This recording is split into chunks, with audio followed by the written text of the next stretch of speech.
Oh. Bueno, creo que ya estoy transmitiendo. Eh, Hola a todos. Primer video de una serie de videos que voy a hacer dando clases muy simples para escribir obras de teatro o guiones. Esencialmente es lo mismo. Si buscan textos que enseñen a escribir guiones, van a ver que hay muy poco porque en realidad la gran mayoría de los textos que enseñan a escribir narraciones que se construyen a través de un diálogo, que eso sería un guión, son textos que hablan del teatro, porque la guión audiovisual cinematográfica tiene algunas cuestiones específicas técnicas, pero fuera de eso, básicamente es lo mismo que el teatro. Así que bueno, voy a tratar de mantener esto muy simple. Mi nombre es Daniel, me voy a presentar para los que no me conocen.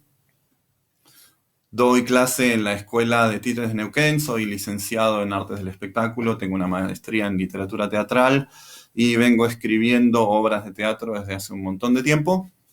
Y bueno, también desde hace un montón de tiempo vengo tratando de encontrar maneras de aprender a escribir, fuentes de donde sacar información,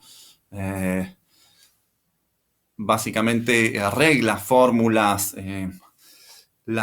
como la piedra filosofal de la escritura narrativa dialogada, ¿no? Decir, bueno, a ver, ¿dónde está esta formulita, esta regla, esto que me permite decir, ya está, ya sé cómo hacerlo?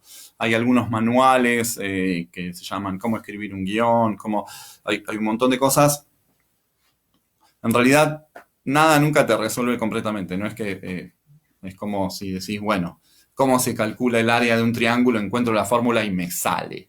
No, la escritura de narrativa en diálogo tiene que ver con esencialmente prueba y error y encontrar un montón de cosas que te permitan ir avanzando.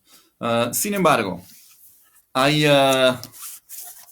bueno, algunas cosas que a mí me resultan súper interesantes, gente que escribe muy bien. Merci, Michael, acá, amigos franceses, viendo esto. Hay un argentino que se llama Alejandro Robino, que escribió un libro que se llama Manual de Análisis de Escritura Dramática. Y por más que el texto sugiere que uno aprende a analizar, hay mucha información que permite, sobre todo, no cometer gruesos errores, ¿sí? Eh, este es el texto, es muy bueno, fue editado por la editorial del Instituto Nacional de Teatro Argentino. En mi región ya no se consiguen más porque simplemente llegan una cantidad de ejemplares que se distribuyen gratuitamente si sos miembro. Si se dedican a la actividad teatral, les recomiendo encarecidamente que se inscriban en el Instituto Nacional del Teatro y que concurran al Instituto Nacional del Teatro de su provincia, donde siempre hay cosas muy interesantes, información, propuestas, revistas, pero bueno, este seminario no trata sobre esto. Les quiero contar un poquito lo que dice Robino y entramos directamente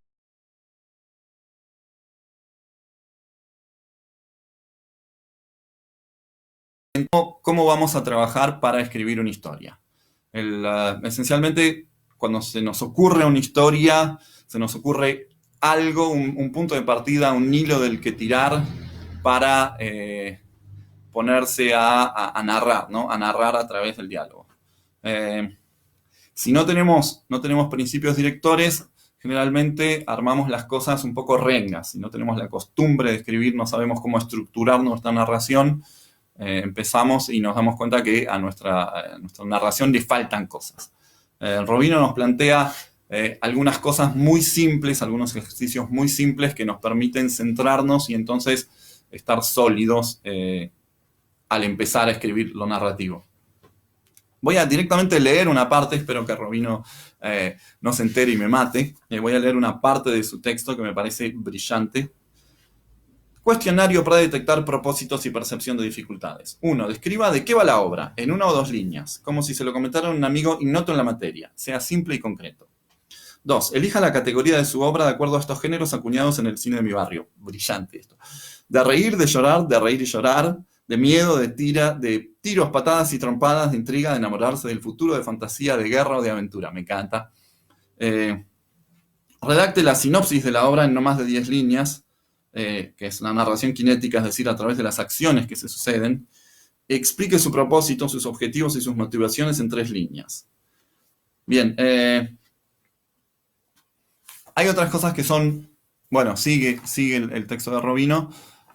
Si lo pueden conseguir, sé que después de editarlo en el INT, lo editó también en una editorial fuera del INT. Yo como ya lo tengo en el INT, no traté de conseguirlo, pero si lo pueden conseguir es un texto brillante, muy interesante.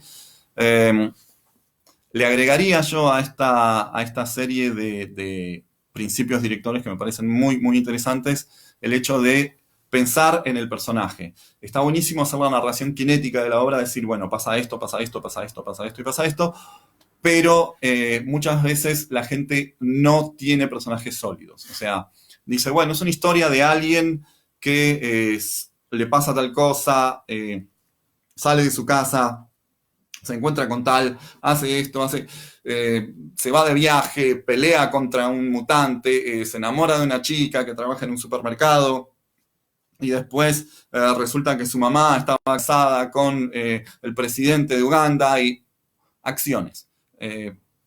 Lo que en la teoría de la narración se llama un deus ex machina, el hecho de decir, bueno, para mover mi narración yo presento algo nuevo, tiro cosas nuevas y entonces da la sensación de que la narración avanza porque todo el tiempo hay eventos transformadores. Pero esos eventos son artificiales porque el problema es que el personaje no está construido de manera a responder de manera coherente. O sea, la idea es, yo tengo que tener una idea de quién es la persona que está viviendo todo esto, ¿sí? No una persona abstracta, una idea de un ser humano, sino tengo que tener una idea de cómo es esa persona, ¿no? Y una de las cosas esenciales es decir, ¿qué problema tiene esa persona? Para mí, empezar a escribir una narración tiene que ver con decir, esta persona es así, por ejemplo, es una persona que quiere demostrarle al mundo que sus ideas son correctas, o sea, las ideas de esa persona, y que ellos le hacen críticas que son erróneas y entonces va a tender a pelear con todo el mundo. Eso sería como la característica básica de mi personaje principal de mi última obra. Y el problema que tiene es que su padre lo desprecia porque le asigna la culpa de la muerte de su madre. Esto sería el problema principal que tiene el personaje de mi última obra. Que bueno, si ustedes ven la obra, después muy posiblemente si me piden, les voy a pasar links de la obra para que vean ejemplos. Van a ver que eso no es lo que se ve en la acción. Tenemos muchas veces el nivel de la acción, ¿no? De, bueno, pasa esto, pasa esto, pasa esto y pasa esto. Y después tenemos el nivel de el conflicto motivacional, el hecho de por qué la gente reacciona así. Y muchas veces esa reacción no tiene que ver con los hechos concretos, con las acciones cinéticas que están pasando. Por ejemplo, Steven Spielberg afirma que E.T. es una narración que tiene que ver con la separación de sus padres. Él escribió la historia de Elliot, el personaje principal de E.T., basándose en él mismo, en el marco de la separación de sus padres. Entonces, toda esta idea de la separación, del sufrimiento, del lazo, tiene que ver con que los padres se están separando. Y después todo lo cinético, todo lo que hace que la narración se mueve, es otra cosa. Aparece un extraterrestre, el extraterrestre lo busca el gobierno de Estados Unidos, tratan de esconderse, pero Elliot. ¿Por qué Elliot reacciona como reacciona? ¿Por qué se encariña con el extraterrestre? ¿Por qué no se va corriendo? ¿Por qué no denuncia a la policía? ¿Por qué se construye un lazo tan fuerte? Tiene que ver con cómo es Eliot desde el principio. Y esto ustedes lo tienen que saber. Si no, se desarma completamente el hilo narrativo, ¿no? Entonces, tenemos que siempre como tirarle cosas al personaje. Decimos, bueno, a ver, ET, le tiro la aparición de un extraterrestre, ¿sí? Al personaje principal le tiro algo. ¿Cómo va a reaccionar? Bueno, tiene que ver con quién es. Y entonces tengo que tener muy claro quién es. Y entonces le voy tirando cosas y el personaje reacciona y esto me construye la narración, ¿no?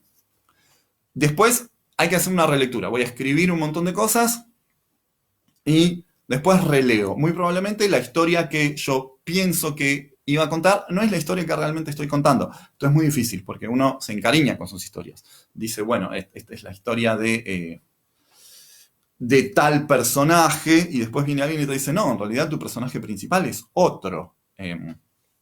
Y ahí tenés que aceptar esta relectura y reenfocar para darte cuenta de qué estás contando. Y esto tiene que ver con el punto siguiente al que quería ir, que es buscar una lectura crítica seleccionada. Una de las cosas que nos pasa mucho con la escritura, sobre todo cuando empezamos, es que nos encariñamos con lo que estamos escribiendo. Y entonces es muy difícil para nosotros encontrar un punto de vista que nos permita percibir qué es lo que estamos escribiendo. Generalmente lo que pensamos que estamos escribiendo es lo que queríamos escribir y forzosamente no es lo que está escrito. Hay una distancia entre nuestra idea de un ideal de lo que queríamos narrar y lo que está en el papel o en la pantalla, ¿no? Siempre hay una distancia.